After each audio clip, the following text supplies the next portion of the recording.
Hello everyone, welcome to our channel A plus mentor. So आज के जो important current affair के topic हैं वो कौन से international relation, geography, agriculture, government scheme और कुछ अदर्स टॉपिक जो कि आपके civil services as well as other exams के लिए इंपॉर्टेंट है। तो चलिए शुरू करते हैं। सबसे पहले हमारी स्टेटमेंट है, consider the following statement with respect to Golan Heights. तो यहाँ पे गोलन हाइट्स के रिलेटेड आपको दो स्टेटमेंट दी गई हैं। The first statement is the Golan Heights share border with the Syria, Israel, Lebanon, Jordan through a small area near the Yarmouk river. And the second statement is it is a hilly area overlooking the upper Jordan river valley on the west. So आपको बताना है which are the following statement is correct. तो Golan Heights news में इसलिए था क्योंकि जो Israel है उसने अभी अनाउंस किया है कि वो क्या करेगा, गोलन हाइट्स में जो पॉपुलेशन है उसको डबल करने की कोशिश करेगा। तो अभी चलो हम इसको मैप में देख लेते हैं गोलन हाइट्स को। तो यहाँ पे आप देख सकते हो कि नॉर्थ में, गोलन हाइट्स के नॉर्थ में कौन सी कंट्री है, लेबनान। ईस्ट में आपको सीरिया कंट्री मिल जाएगी, वेस्ट में आपको इजराइल मिल जाएगा और साउथ में आपको क्या मिल जाएगा, जॉर्डन। तो अब जो ये जो सेकंड मैप है आप इसको ध्यान से देखोगे तो यहाँ पे आपको एक वाटर बॉडी मिलेगी जिसका नाम है सी ऑफ गलीली। और वेस्ट में आपको एक रिवर मिल जाएगी, जॉर्डन रिवर। और साउथ में आपको मिल जाएगी जर्मोक रिवर। और नॉर्थ में आपको एक माउंट मिल जाएगा, माउंट हरमन मिल जाएगा आपको। तो साउथ में आपको वाटर बॉडीज मिल जाएंगे, ये चारों साइड से वाटर बॉडी से घिरा हुआ है और रिवर से घिरा हुआ है। और साउथ नॉर्थ में आपको माउंट हरमन मिल जाएगा।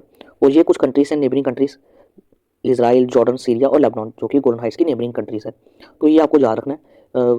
जो सिविल सर्विस के एग्जाम होते हैं वहाँ पे आपको इसके रिलेटेड जो है स्टेटमेंट दी जा सकती है। तो क्या हुआ था 1967 में, 6 डेज वॉर होती है, 6 डेज की वॉर होती है जिसमें इसराइल जो है वो गोलन हाइट्स को क्या कर लेता है, सीज कर लेता है। तो फिर वो 1981 में इसको कंप्लीटली अनेक्स कर लेता है अपनी टेरिटरी में। अब सीज और अनेक्सेशन में क्या डिफरेंस होता है, सीज होता है एक टेम्परेरी कंट्रोल और अनेक्स होता है आप मान सकते हो थोड़ा सा परमानेंट कंट्रोल। तो पहले अभी जो इंटरनेशनली इसको रिकॉग्नाइज नहीं किया जाता कि ये इजराइल की टेरिटरी है, ये पहले सीरियन टेरिटरी थी गोलन हाइट्स। तो 1967 से इस पे किसका कब्जा है, इसराइल का कब्जा है। तो इसराइल अभी गोलन हाइट्स को कंट्रोल करता है सिंस 1967। तो आपको इसमें ये स्टेटमेंट्स आपको याद रखनी है। तो चलिए अब इसको सॉल्व करने की कोशिश करते हैं। The Golan Heights share border with Syria, Israel, Lebanon and Jordan. तो this statement is correct. And the second statement, it is hilly area overlooking the upper Jordan river valley on the west. तो मैंने जैसे आपको इसमें second map में दिखाया था, तो वेस्ट में आपको कौन सी रिवर दिखती थी, जॉर्डन रिवर। ये यहाँ पे आप देख सकते हो जॉर्डन रिवर, तो ये वेस्ट में है। तो तो सेकंड स्टेटमेंट भी आपकी क्या है, ट्रू स्टेटमेंट है। तो इसका आंसर है सी, बोथ 1 एंड 2। तो C is the correct answer. So next current affair is हमारी क्या है, consider the following statement with respect to cyclone Chido. तो साइक्लोन चिडो के बारे में दो स्टेटमेंट दी गई हैं। तो first statement is it is a category 3 cyclone. And second statement is it is wrecked havoc in Mayotte, a small French Indian Ocean territory. तो आपको बताना है यहाँ पे कौन सी स्टेटमेंट जो है करेक्ट है। तो ये मैं बता दूँ, ये साइक्लोन चिडो जो है वो आया है आपका मायोते में और मोजाम्बिक के आसपास वाला जो रीजन है वहाँ पे आया हुआ है ये साइक्लोन। तो मैं मैप में आपको दिखा देता हूँ कि ये जो रीजन है, या आप अफ्रीका, जो अफ्रीकन कॉन्टिनेंट है उसके आप ईस्ट साइड में देख सकते हो, जो मेडागास्कर के पास रीजन पड़ता है मायोते। और ये आपका रहा मोजाम्बिक, ये वाला रीजन जो है मोजाम्बिक है। तो यहाँ पे आपको अभी साइक्लोन चिडो जो है वो आया हुआ है। तो इसकी वजह से क्या हुआ है, काफ़ी नुकसान हो रहा है वहाँ पे। तो साइक्लोन की जो फॉर्मेशन होती है वो, साइक्लोन होता क्या है, इसकी जो फॉर्मेशन होती है, लो प्रेशर बनता है सेंटर में। मान लो ये यहाँ पे लो प्रेशर एरिया है और जो रिवर जो विंड्स होती हैं वो फ्लो करती है आपकी, जैसे मान लो ये नॉर्थ वर्ड फ्लो कर रही है, तो ये नॉर्दर्न हेमिस्फीयर है, तो इस साइड साउदर्न हेमिस्फीयर है और ये नॉर्दर्न हेमिस्फीयर आ गया। तो अगर जो विंड है वो नॉर्थ में अगर फ्लो करती है तो वो डिफ्लेक्ट होती है राइट साइड को। किस साइड को डिफ्लेक्ट होती है वो, राइट साइड को डिफ्लेक्ट होती है, मतलब इस साइड डिफ्लेक्ट होगी वो। अगर यहाँ से आएगी विंड तो वो डिफ्लेक्ट होगी इस साइड को। अगर यहाँ से आएगी तो किस साइड डिफ्लेक्ट होगी आपकी, इस साइड को। और यहाँ से आएगी तो ये आपकी डिफ्लेक्ट होगी इस साइड को। तो उसकी वजह से क्या होता है, जो नॉर्दर्न साइड होती है, नॉर्दर्न हेमिस्फीयर में जो साइक्लोन्स आते हैं वो एंटी क्लॉकवाइज डायरेक्शन में घूमते हैं, ईस्ट साइड घूमते हैं वो ऐसे करके। तो और बीच में सेंटर में आपको क्या मिलेगा, लो प्रेशर एरिया मिलेगा। और जो विंड है वो हाई प्रेशर से लो प्रेशर की तरफ जाएगी। विंड हमेशा हाई प्रेशर से लो प्रेशर मूव करती है, जिसकी वजह से जो है यहाँ पे साइक्लोन जो है फॉर्म होता होगा मिलेगा। तो इसकी हमारी 5 कंडीशन होती है साइक्लोन बनने की। तो ये 5 कंडीशन कौन कौन सी है।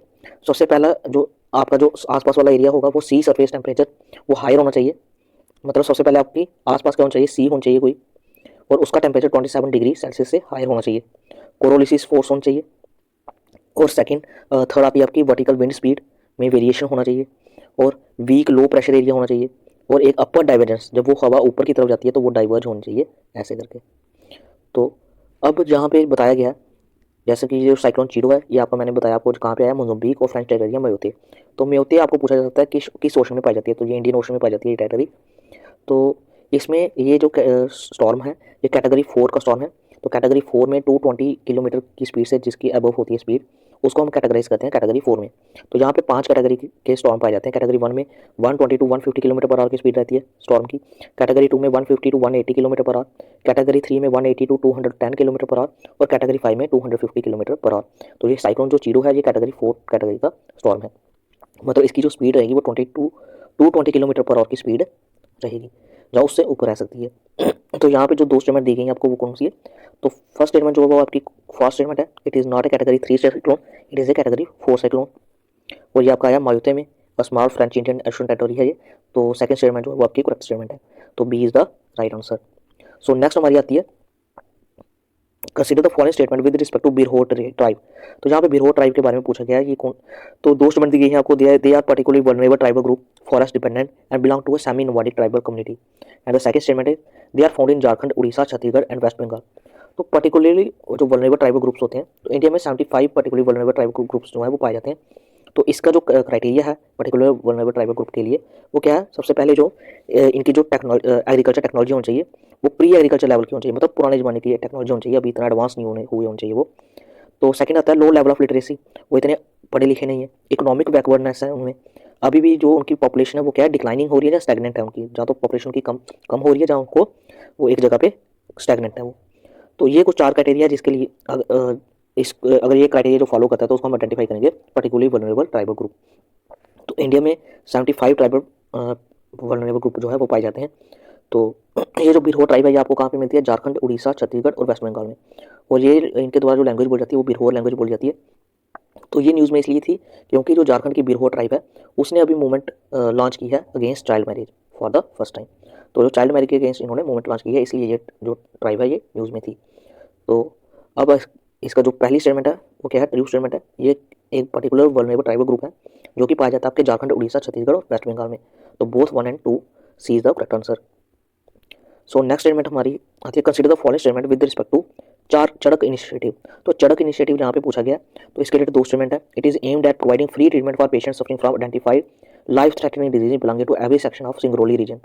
And second statement is it is an innovative health centric corporate social responsibility initiative. तो which are the following statement is correct? तो चड़क इनिशिएटिव जो कि आपका लॉन्च किया गया है, ये किया गया है नॉर्दर्न कोलफील्ड लिमिटेड के द्वारा। किसके द्वारा लॉन्च किया गया है? ये नॉर्दर्न कोलफील्ड लिमिटेड के द्वारा। और ये किया गया मध्य प्रदेश में, इसको लॉन्च किया गया है। ये जो इनोवेटिव है ये लॉन्च किया गया आपका अंडर कॉर्पोरेट सोशल रिस्पांसिबिलिटी के अंदर जो है इसको लॉन्च किया गया है। तो इसमें क्या किया जाएगा? फ्री ट्रीटमेंट जो है वो प्रोवाइड किया जाएगा उन पेशेंट को जो कि लाइफ थ्रेटनिंग डिजीज जो से सफ़र कर रहे हैं। तो ये आपको दिया जाएगा, जो इकोनॉमी वीकर सेक्शन है सिंगरौली रीजन की, जो इकोनॉमी वीकर सेक्शन है उनको प्रोवाइड किया जाएगा फ्री ट्रीटमेंट। तो सिंगरौली रीजन हो गया, सोनभद्रा डिस्ट्रिक्ट होगी, तो जिनकी इनकम 8 लाख से कम है उनको इन दोनों रीजन में पाई जाने वाली जो आबादी होगी उनको फ्री ट्रीटमेंट जो है वो प्रोवाइड किया जाएगा। तो जो डिजीज़ हैं जो कवर की जाती है इस ट्रीटमेंट इस स्कीम के इस इनोवेटिव के अंदर वो कौन कौन सी है? ट्यूबरकुलोसिस, टीबी जिसको बोलते हैं, HIV, cardiovascular disease, organ transplant, multi system disorder and connective tissue orders and sudden vision loss. तो ये कुछ डिजीज़ हैं जो कवर की जाएगी आपकी चड़क स्कीम के अंडर। तो ये लॉन्च की गई है किसके द्वारा? नॉर्दर्न कोलफील्ड लिमिटेड के द्वारा। और ये किस रीजन के लिए प्रोवाइड की जाएगी ये स्कीम? सिंगरौली और सोनभद्रा डिस्ट्रिक्ट जो है उनको प्रोवाइड की जाएगी ये स्कीम। और 8 लाख रुपए से जो फैमिली इनकम है वो कम होनी चाहिए। तो इट इज़ तो स्टेटमेंट जो है, कौन सी स्टेटमेंट करेक्ट है यहाँ पे? It is aimed at providing free treatment for patient suffering from identified life threatening disease belonging to every section. तो यहाँ पे एवरी सेक्शन नहीं है, मैंने क्या बोला? EWS जो इकोनॉमी वीकर सेक्शन है सिंगरौली रीजन के, उनको प्रोवाइड किया जाएगा आपका ये स्कीम। तो फर्स्ट स्टेटमेंट जो वो फॉल्स स्टेटमेंट है। नेक्स्ट हमारी आती है, it is innovative health centric corporate social responsibility scheme. तो हाँ, ये कॉर्पोरेट CSR स्कीम के अंदर जाता है। तो सेकंड स्टेटमेंट जो वो ट्रू है। तो B is the right answer. So next current affair is consider the first statement with respect to Kerch Strait. तो कच्छ स्टेट के रिलेटेड आपको दो स्टेटमेंट दी गई हैं। तो first statement is it is located in the eastern part of Crimean peninsula connecting Black Sea and Sea of Azov. तो पहले स्टेटमेंट में बोला जा रहा है कि ये जो स्टेट है ये कहाँ पे पाया जाता है? आपके क्रीमियन पेनिनसुला जो है उसके ईस्टर्न पार्ट में पाया जाता है, जो कि ब्लैक सी और सी ऑफ अजोव को कनेक्ट करता है। And second statement is in Greek it is known as Cimmerian Strait, it was known as the Cimmerian Strait. तो कौन सी स्टेटमेंट जो है ट्रू है? तो चलिए इसके बारे में पढ़ लेते हैं। कच्छ स्टेट अभी रिसेंट न्यूज़ में था क्योंकि यहाँ पे ऑयल स्पिलिंग जो है वो देखने को मिली है। तो रशियन टैंक एक जा रहा था, ऑयल टैंक जा रहा था, तो वो स्प्लिट हो गया, वो उल्टा हो गया वहाँ पे जाके, और इसकी वजह से ऑयल स्पिलिंग वहाँ पे देखने को मिली है। तो ये आपका पाया जाता है, जैसे कि आप इसमें देख सकते हो इस मैप में, ये आपका आता है क्रीमिया। तो यहाँ पे आपका पाया जाता है कर्स स्ट्रेट जो कि आपको ज्वाइन कर रहा है किसके साथ, सी ऑफ अजोव को ब्लैक सी के साथ जो है कनेक्ट करता है कर्स स्ट्रेट। तो यहाँ से जा रहा था आपका रशियन टैंक, जिसकी जो कि 2 पार्ट में डिवाइड हो गया, टूट गया वो, तो जिसकी वजह से ऑयल स्पिलिंग जो है वहाँ पे देखने को मिली है। तो ये कहाँ पे पाया जाता है, आपका जो क्रीमिया है उसके ईस्टर्न साइड में, और ये कनेक्ट करता है कि इसको ब्लैक सी को सी ऑफ अजोव के साथ जो है वो कनेक्ट करता है इसको। तो यहाँ पे जो आपकी और यहाँ पे जो रोमन के टाइम पे इसको बोला जाता था स्ट्रेट ऑफ साइमेरियन बॉस्फोरस। क्या बोला जाता था, साइमेरियन बॉस्फोरस बोला जाता था रोमन के टाइम पे, और ग्रीक में इसको बोला जाता है साइमेरियन स्ट्रेट। तो यहाँ पे आप देख सकते हैं दोनों स्टेटमेंट जो है आपकी वो ट्रू स्टेटमेंट है। ये कहाँ पे है आपका, जो क्रीमियन पेनिसुला है वहाँ पे पाया जाता है, उसके ईस्टर्न पार्ट में पाया जाता है, और ये कनेक्ट करता है ब्लैक सी को किसके साथ, सी ऑफ अजोव के साथ कनेक्ट करता है, और ग्रीक में इसको क्या बोला जाता था, साइमेरियन स्ट्रेट बोला जाता था। तो यहाँ पे दोनों C is the correct answer, both 1 and 2 statements are correct. And the next current affair हमारी क्या है, under which article of the Indian constitution does the Supreme Court have the discretionary power to hear special leave petition. तो जैसे मैंने आपको पिछले lecture में ये स्पेशल लीव पिटीशन जो था वो करवाया था, तो आपको बताना है ये इसके साथ रिलेटेड जो है कौन सा आर्टिकल डील करता है। तो ये आपका डील करता है आपका आर्टिकल नंबर 136। तो स्पेशल लीव पिटीशन है ये मैंने ऑलरेडी डिस्कस किया हुआ है पिछले दिन की करंट अफेयर में, तो आप उसको देख सकते हो। तो नेक्स्ट हमारी करंट अफेयर वो क्या है, which country is collaborating with India on the comprehensive economic cooperation agreement to enhance trade and cooperation. तो इंडिया ने अभी जो है क्या है, किस कंट्री के साथ कोलैबोरेशन की गई है to enhance trade and cooperation. तो ये की गई है आपके ऑस्ट्रेलिया के साथ। तो ऑस्ट्रेलिया के साथ हमारे जो बायलेटरल रिलेशन है वो काफ़ी अच्छे रिलेशन रहे हैं। तो हमारा जो बायलेटरल ट्रेड होता है ऑस्ट्रेलिया के साथ वो लगभग $31 बिलियन का ट्रेड होता है हमारा उनके साथ। और जो मेजर ऑस्ट्रेलियन एक्सपोर्ट है, जो मेजर चीज़ें जो एक्सपोर्ट की जाती हैं इंडिया में, तो वो की जाती है जैसे कोल हो गया, एजुकेशन सर्विसेज, एग्रीकल्चर प्रोडक्ट हो गए, मिनरल्स हो गए, जो कि ऑस्ट्रेलिया हमें एक्सपोर्ट करता है, और हम उनको क्या एक्सपोर्ट करते हैं, refined petroleum, pharmaceuticals, IT services और टेक्सटाइल्स को हम क्या करते हैं, इंडिया से एक्सपोर्ट करते हैं ऑस्ट्रेलिया को। तो इंडिया ने economic cooperation and trade agreement sign किया था दिसंबर 2022 में। तो इससे हमने जो ऑस्ट्रेलिया ने जो एक्सपोर्ट करता है उसमें 85% का जो टैरिफ है हमने उसको एलिमिनेट कर दिया, और जो इंडियन एक्सपोर्ट पे 96% जो टैरिफ लगता था उसको हमने एलिमिनेट किया है इस एग्रीमेंट के through, economic cooperation trade agreement के थ्रू। तो अभी हमारी कोशिश की जा रही है को हम कॉपरिहेंसिव इकोनॉमिक कॉपरेशन एग्रीमेंट के अंदर फ्री ट्रेड एग्रीमेंट को जो है उसको स्ट्रेंथन किया जाए, फ्री ट्रेड एग्रीमेंट को, और जो हमारे इकोनॉमिक टाइज है उसको जो है स्ट्रेंथन करने की कोशिश की जा रही है।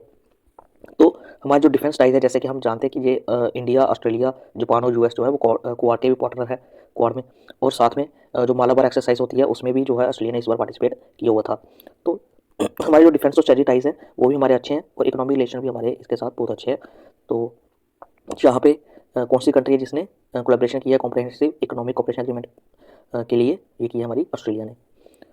तो नेक्स्ट हमारा आता है, Which Indian university ranked first in India and 171st globally in the QS World University Ranking Sustainability 2025। तो Sustainability 2025 जो कि QS World University Ranking जो है अभी लॉन्च की गई है, तो इसमें कौन सी यूनिवर्सिटी है जिसको इंडिया में जो वो फर्स्ट आई है और ग्लोबली जो है उसका रैंक 171st है। तो Sustainability 2025 रैंकिंग में क्या है कि ऐसी यूनिवर्सिटीज़ जिनका फोकस जो है वो किसके ऊपर है, क्लाइमेट चेंज के ऊपर, जो और हम अपने रिसोर्सेज को कैसे सस्टेनेबली यूज़ करें। तो इन चीज़ों पे जिसने वर्क किया हुआ है उसमें अभी रैंकिंग दी गई है किसके द्वारा, QS वर्ल्ड यूनिवर्सिटी रैंकिंग के द्वारा। तो यहाँ पे आपको बताना है कौन सी जो यूनिवर्सिटी है जो फर्स्ट आई है, तो वो आई है आपकी IIT दिल्ली। तो IIT दिल्ली जो कि हमारी टॉप यूनिवर्सिटी रही है इंडिया की, और 171st रही है ग्लोबली। तो नेक्स्ट हमारा आता है, which institution developed Dharini the world's largest and most detailed high resolution 3D fetal brain atlas. तो किस इंस्टीट्यूशन ने दारिनी को एस्टेब्लिश किया है। दारिनी क्या है, एक 3D फीटलस ब्रेन एटलस है। एक्चुअली एक फीटस जो कि अनबॉर्न चाइल्ड होता है उसको, उसका जो ब्रेन है उसका एटलस जो है वो ड्रा किया गया है, उसको बनाया गया है किसके और किस इंस्टीट्यूशन के द्वारा जो है ये काम किया गया है। तो आपको बताना है ये किया गया हमारे IIT मद्रास के द्वारा। तो IIT मद्रास, अब इससे क्या हेल्प होगी इस एटलस से, कि जो पर्सन मेंटली कंडीशन से जो है वो सफ़र करते हैं, जैसे फॉर एग्जांपल जैसे ऑटिज्म हो गया, सेरिब्रल पाल्सी हो गया, और कुछ जैसे डिप्रेशन वगैरह कंडीशन होगी, हम उसको क्या कर सकते हैं, उसको समझ सकते हैं इस जो हाई रेजोल्यूशन जो एटलस जो प्रोवाइड किया गया इसके थ्रू हम क्या कर सकते हैं, उस कंडीशन को समझ सकते हैं और उसको हम क्या कर सकते हैं, क्योर कर सकते हैं। तो ये डेवलप किया गया आपका किसके द्वारा, IIT मद्रास के द्वारा। नेक्स्ट हमारी जो करंट अफेयर वो क्या है, who became the youngest chess world champion in 2024। तो यंगेस्ट चेस वर्ल्ड चैंपियन कौन बना है, ये हमारा ये बने हैं हमारे D गुकेश जी बने हैं, और इन्होंने हराया है डिंग लेरेन को। तो ये कुछ आज की इंपॉर्टेंट करंट अफेयर्स थी जो आपको याद रखनी है। So thanks for watching our lecture, please subscribe and share our video.